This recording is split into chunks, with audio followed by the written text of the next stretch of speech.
ভাত খাওয়ার পরে এই 3টি কাজ ভুলেও করবেন না, তাহলে মারাত্মক বিপদে পড়বেন। না জানার কারণে আমরা অনেকেই এই বিপদের সম্মুখীন হই, নিজের অজান্তেই পরিবারকে ঠেলে দিই মৃত্যুর দিকে। প্রিয় দর্শক, ভাত খাওয়ার পরে এই 3টি কাজ থেকে অবশ্যই পরিবারের সদস্যদের বিরত রাখবেন এবং ভিডিওটি শেয়ার করে সকলকে সচেতন করে দিবেন। এটা আপনার ঈমানের দায়িত্ব। আপনি যদি মুসলিম হয়ে থাকেন অবশ্যই আলহামদুলিল্লাহ কমেন্ট করবেন এবং আপনার পরিবারের কেউ এই ধরনের কাজ করে কিনা তাকে সাবধান করে দিবেন। পবিত্র কুরআনে ও রাসূলুল্লাহ সাল্লাল্লাহু আলাইহি ওয়াসাল্লাম ভাত খাওয়ার পরে এই 3টি কাজ করতে নিষেধ করেছেন। ভাত খাওয়ার পরে এই 3টি কাজ করলে কি ক্ষতি হয় তার সত্যতা প্রমাণ করেছে আধুনিক বিজ্ঞান। আধুনিক স্বাস্থ্য বিজ্ঞান বহু গবেষণার পরে এই 3টি কাজের খারাপ দিক প্রকাশ করেছে। আপনি যদি আপনার পরিবারকে ভালোবাসেন অবশ্যই এই দিকে খেয়াল রাখবেন, নয়তো অল্প বয়সে মরণ ব্যাধির রোগে আক্রান্ত হবেন। ভাত খাওয়ার পরে স্বাস্থ্য বিজ্ঞানে যে 3টি কাজ করা সম্পূর্ণ নিষিদ্ধ তা নিয়েই থাকবে আজকের বিস্তারিত। তো চলুন বেশি কথা না বলে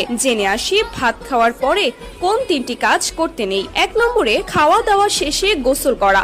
বাড়ির খাবারের পরে গোসল করা স্বাস্থ্যের জন্য মোটেও ভালো নয়। এটি হজমের প্রক্রিয়ায় ব্যাঘাত ঘটায় এবং পরিপাক তন্ত্র থেকে রক্ত প্রবাহকে শরীরের অন্যান্য অংশে ছড়িয়ে দেয়। এর ফলে শরীরের জন্য আপনার খাওয়া খাবার হজম করা কঠিন হয়ে পড়ে। কমপক্ষে খাওয়ার 30 মিনিট পরে গোসল করতে যাবেন। 2 নম্বর, ভাত খাওয়ার পরে সাথে সাথে ভুলেও ফল খাবেন না। এটা আপনার শরীরে খারাপ প্রভাব ফেলার আশঙ্কা বেশি থাকে। ভাত খাওয়ার পর ফল খেলে হজমের সমস্যা হতে পারে। বিশেষ করে ভারী খাবারের পর ফল খেলে হজম প্রক্রিয়া ধীর হতে পারে এবং অ্যাসিডিটি বা গ্যাসের সমস্যা হতে পারে। সাধারণভাবে ফল খাওয়ার সেরা সময় হলো খাবার গ্রহণের আগে বা খালি পেটে। এতে ফল থেকে শরীরের প্রয়োজনীয় পুষ্টি উপাদান ভালোভাবে শোষিত হয় এবং হজম প্রক্রিয়াও সহজ হয়। ভরা পেটে ফল খেলে কিছু সমস্যা হতে পারে। হজমের সমস্যা, ফলের মধ্যে থাকা ফাইবার এবং অন্যান্য উপাদান হজম হতে সময় নেয়, যা ভারী খাবারের সাথে মিশে হজম প্রক্রিয়াকে ধীর করে দিতে পারে। অ্যাসিডিটি, কিছু ফলে